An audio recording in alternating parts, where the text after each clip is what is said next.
Ladies and gentlemen, welcome to the Morrissey Movement. The purpose of this podcast is to discuss and share one aspect of fitness and one aspect of medicine. Being a general surgeon and a garage gym athlete, I have a strong passion for both of these aspects of life. So sit back and enjoy the show. This podcast is for entertainment purposes only. I am in no way forming a patient-doctor relationship. While the aspects discussed in this podcast are medically accurate, you should always discuss with your doctor any questions that you may have about the content. You should always discuss with your doctor before starting any new exercise or dietary changes. Hey, what's up, everyone? It's Dr. Chris Morrissey here, back for another episode of the Morrissey Movement. I want to thank everyone who's been listening to the show so far. I really appreciate it. Oh, and I do want to mention that I have created a YouTube channel, and I'm posting all my podcast contents on there too. And I probably will start doing some videos at some point. So stay tuned and go ahead and check that out if you'd like to. I know some people would rather listen to things or view them on YouTube. So there's that. So today I'm going to discuss something called IBS or irritable bowel syndrome, and then also intermittent fasting. So there's sometimes some confusion on both of these topics, so I'm going to break them down individually. So people will use the term IBS and IBD interchangeably. IBS is irritable bowel syndrome, whereas IBD is inflammatory bowel disease, which typically includes Crohn's disease versus ulcerative colitis. I will be talking about irritable bowel syndrome, and I'll probably cover Crohn's and ulcerative colitis in a future podcast, so you can look for that sometime in the near future. So irritable bowel syndrome has a lot of vague symptoms and can overlap with many other disease processes. These include, in no particular order, abdominal pain and cramping, diarrhea, constipation, changes in bowel habits, gas and bloating, food intolerances, fatigue, difficulty sleeping, and so on. Some people may have clear or white mucus in their stools. Sometimes menstrual cycles can worsen the discomfort. Eating foods may set off the symptoms.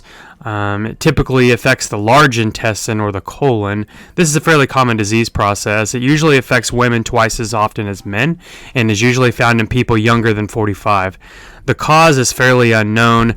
There are 4 bowel patterns that are associated with irritable bowel syndrome. So there's IBS/-D, which is diarrhea predominant. There's irritable bowel syndrome C with constipation. There's irritable bowel syndrome M, which is a mix of diarrhea and constipation, and there's also an IBS-U, or unclassified, basically meaning that the symptoms don't really fall in the prior categories of those. There really isn't any lab or radiologic diagnosis or studies to confirm this. It's usually a clinical diagnosis. Sometimes refer to certain disease processes as trash can diagnoses, in air quotes, meaning that we really aren't sure. We've ruled out other worrisome processes or bad causes, and we just want to put a label on something. Now, if there are alarm or worrisome signs, you may need a more extensive workup from your physician. So things like these are going to be like weight loss, iron deficiency, anemia, family history of certain GI illnesses like inflammatory bowel disease, celiac sprue, or colon cancer. So if those are present, your doctor may want to check something called a complete blood count, or a CBC, which involves checking the white blood cell count, the hemoglobin, the hematocrit, and your platelets. And also there's some other little lab values associated with this, like your mean corpuscular volume, or your MCV. There's MCHC, and then there's your neutrophils, basophils, lymphocytes. There's a lot of breakdowns of the CBC, but that's a little bit beyond this talk.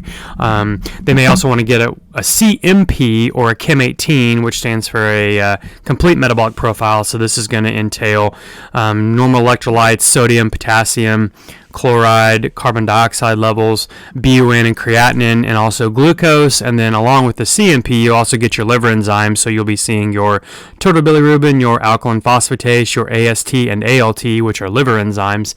It also checks your albumin, which is a protein level in your blood, your calcium, and other things like that. So, and then they may also get a stool sample looking for blood in the stool, and also which is called O and Ps, or ova and parasites, or the type of infectious process like C. difficile. Some other tests that may also be ordered is something called a breath test for an entity called SIBO, which is small intestinal bacterial overgrowth, and I'll do a podcast on this in itself in the future.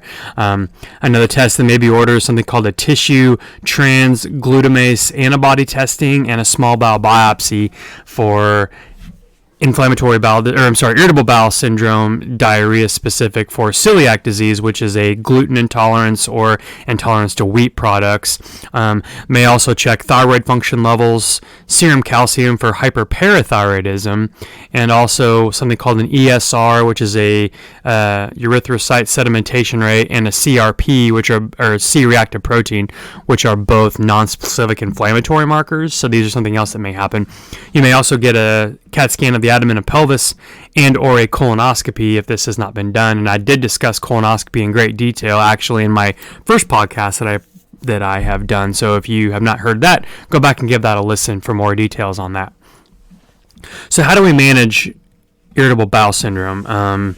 It's primary psychological support and recommending dietary measures, and I'll cover more in depth on food plans in the future as well. So fiber may be used to improve diarrhea and constipation, which seems sort of counterintuitive, but compounds such as Citracel or FiberCon may produce less flatus or gas buildup compared to like Metamucil or Benefiber. Increasing water intake is also recommended, especially for constipation.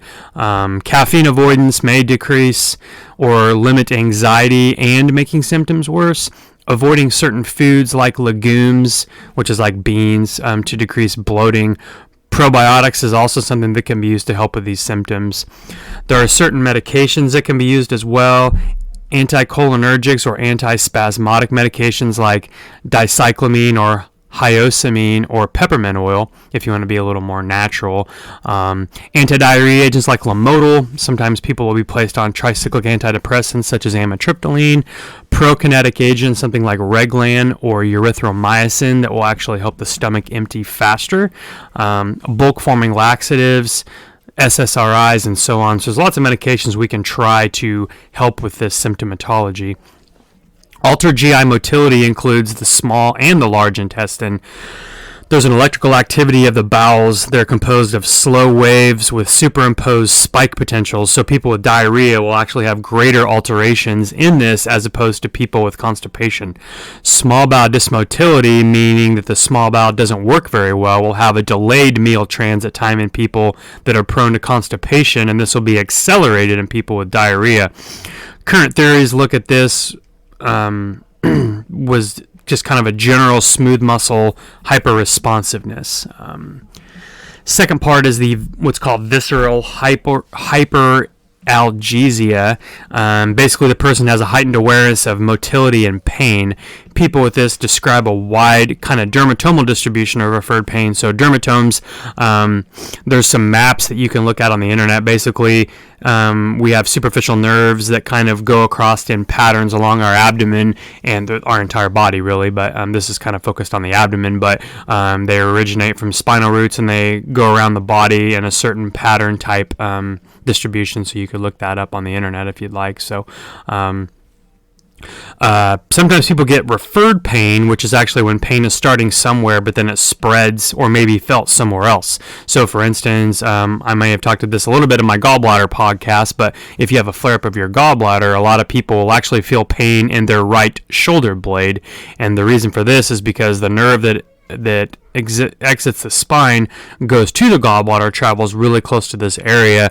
Another instance may be if you have laparoscopic surgery and we blow your abdomen up full of CO2 gas to increase the room so we can do our work, but sometimes people will have pain up in their shoulders after this surgery. So the reason for this is because the nerve that innervates your diaphragm, which is called the phrenic nerve, it exits the skull, kind of travels along in your neck and goes down, over by your shoulders and then kind of down to go to the diaphragm. So what happens is that gas will irritate the diaphragm and then the pain will refer up from the diaphragm up into your shoulder. Sometimes right, sometimes left, sometimes both. It just kind of depends. But anyway, so that's So you may not actually have pain in the one area, but it may be referred and you may feel it somewhere else. So does that make sense? Then the third part of this whole thing is psychopathology. So people with IBS tend to have other mood issues such as depression, anxiety, and hypochondriac type things compared to control populations. So just because you have this, it doesn't mean you're crazy or that we think you're just anxiety or depressed, but these seem to kind of feed off each other sometimes. So the differential diagnosis, which in medicine means what all different things this could be based off the information we have. The list is very extensive, so I'm not going to list everything off, but it can definitely kind of be a lot of different things. So that's why we start to do, the first thing we start with when we're trying to figure something out is we do a full history and physical exam, which is we do with everything anyway. And then based off of the findings and then the most likely issues, then we start ordering tests. So sometimes it takes a while to figure it out and may involve multiple tests and or referrals to specialists. So this can be very frustrating to both physicians and, more importantly, the patients. So once we have the diagnosis and have pretty much ruled in IBS, then we can start trying the above therapies. So if you experience some or a lot of these symptoms and haven't been to a doctor, I would first start by keeping a food journal. So this is something I'll tell my patients if I'm trying to figure things out. So basically every time you eat, you should just kind of record in a journal. You can either do like in a notes app on your iPad or on your cell phone, or you can keep a little old school written paper. Just write down what you eat and then how you feel. Try to do it for about a week at a time. Don't necessarily change how you eat, just write down what you eat, and then when you go to your physician, they might be able to start by picking up on patterns. And if you know certain things that definitely make it worse, try to avoid those. Everyone can benefit from drinking more water. Everybody says, I drink a ton of water, but most people really don't. Increasing exercise and sleep is also something that a lot of us can benefit from. There's a lot of disease processes that can actually be taken care of quite a bit by just having a good food plan, exercise, and sleep.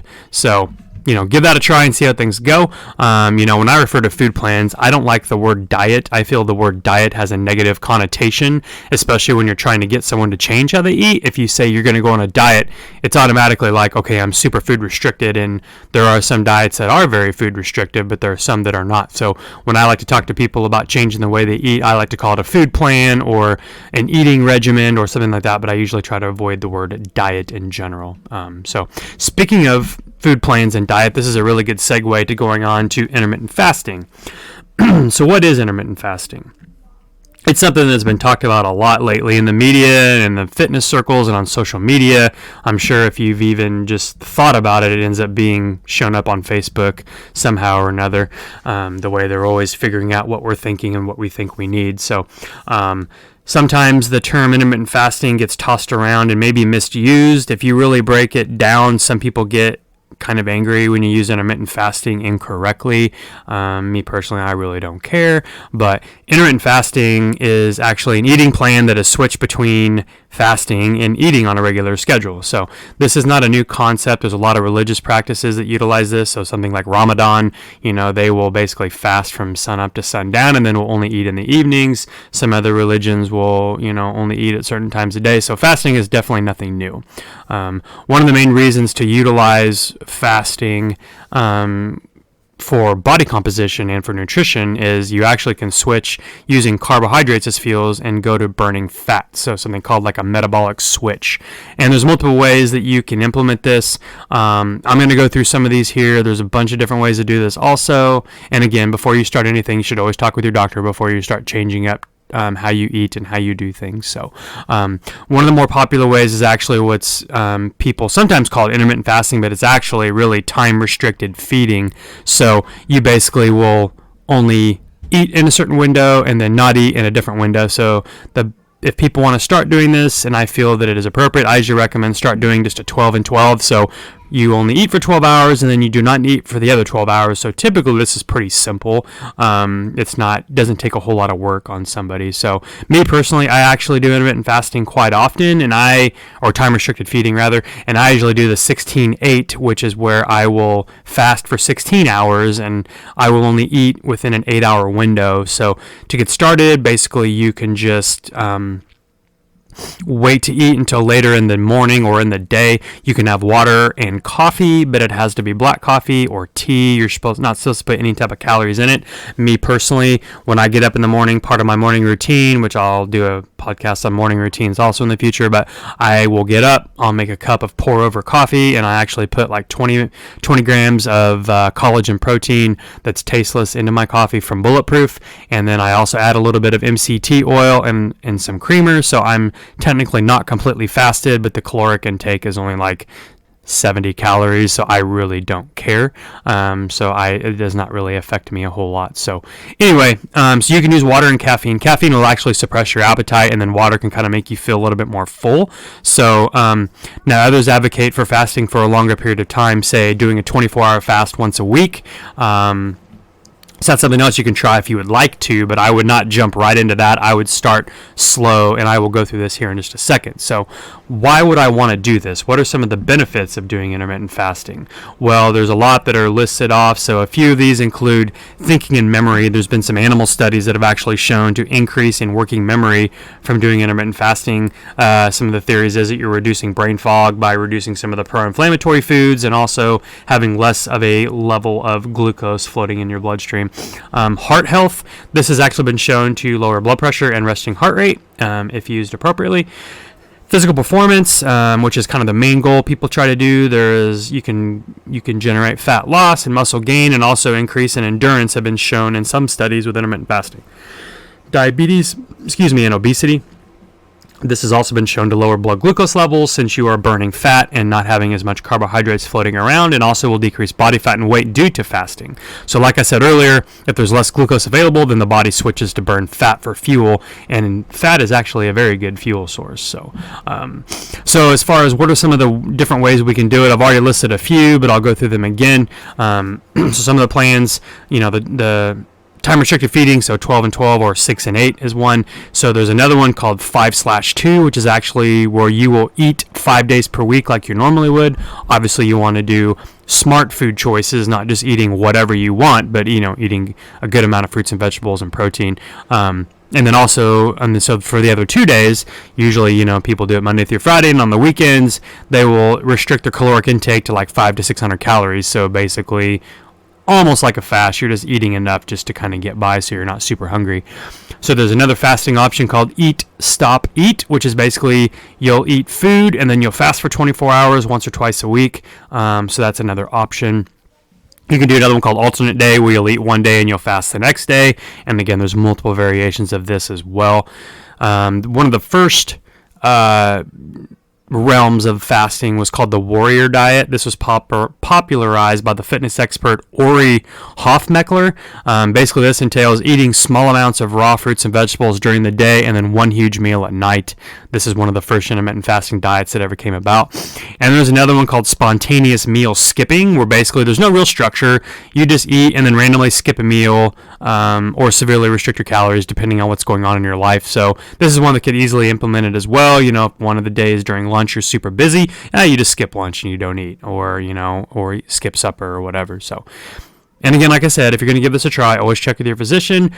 So there's been a lot of studies showing that actually this may affect men and women differently. So for men, I feel that it's fairly safe to do that. Men get a lot of benefits from this. However, with women, it may not be as effective, some of the things that have been shown. So there has been some studies that actually showed worsening in blood sugar regulation in women compared to men. Also, there's a huge hormonal change and their menstrual cycle can be altered. So women need to be a little bit more careful with this. So do not just jump in willy-nilly. I definitely, again, check with your physician before starting to do this and see if it's right for you. So in general, I think intermittent fasting is great. I do not feel it is beneficial super long term. So if you're going for body composition as one of your goals, maybe start doing it for 3 months or so, with, again, having a great nutrition plan and exercise plan. So intermittent fasting by itself is a good place to start, but you will get more benefits out of it if you have, good nutrition, started counting your macros, and a good exercise plan. A good rule of thumb, if you're going to be doing strength training, what a lot of people advocate for is if you're going to do strength training, you should probably eat before you train. If you're going to have a rest day, or maybe go just for like a zone 2 run or a zone 2 bike ride, which I've covered the heart rate zones in another podcast, then fasting is okay to do. You should ease into it slowly once you kind of get the green light from your doctor to start this. So I would start with a few times per week. The rule that I follow is one thing that I think is helpful is I try not to eat after 8 o'clock at night, because during sleep, if you've had a huge meal before you go to bed, then your body has to focus on digesting instead of regeneration and repair. So I think I alluded to this in one of my other podcasts when I talked about the fitness gear, but I have an Oura ring, and I always analyze my data every morning after I get up as part of my morning routine. So if I can always tell, sometimes I'll just experiment by, hey, I'm going to eat right before I go to bed, and then my resting heart rate doesn't lower until way farther in the evening, early morning, which showing that my body is still trying to work to digest food. So typically my resting heart rate will drop into the high 30s to low 40s during the night, and there's times when it won't get to that until 4 or 5 in the morning if I've eaten a big meal. So that's something that I've noticed with myself. So, give it a try. I would start again with the 12 and 12 if you want to do that once you are cleared by your physician. But, once 12 hours becomes easy, then go up to 14 hours a couple times a week, and then try to go to 16 hours. And if you want to try a 24-hour fast, that would be great. There's another health benefit, which I'm not going to cover a ton. I'll just kind of touch on this. But there's been some research showing people can benefit from longer fasting to achieve something called autophagy, which this is a process where the body basically depletes its nutrients, and then it leads to breaking down and getting rid of bad cells, either cells that have been recycled or there are some studies that suggest it could decrease inflammation and also cancer risks. I don't think there's enough concrete evidence for this in the medical literature yet, so I am not saying that you can cure cancer with intermittent fasting by inducing autophagy. There's just a hypothesis of something that possibly could help, so I feel, hey, what the heck, you might as well give it a try. It's definitely not going to hurt anything. So that's pretty much the wrap. Thank you for tuning in to another episode of the Morrissey Movement. Thank you so much for listening. So if you can, please leave up to a 5-star review. It really helps the show out a lot. And as always, please feel free to email me with any topics you would like to be addressed. My email address is themorrisseymovement, all one word, @gmail.com. And I'd be more than happy to cover any topic you're wanting to hear about. I still have a bunch on my list of things to do, but eventually I probably will start to run out of things. So by reaching out to me and giving me some ideas would be awesome. So I really appreciate it again. Thanks a lot. Get up there and get moving. And remember, movement is the best medicine.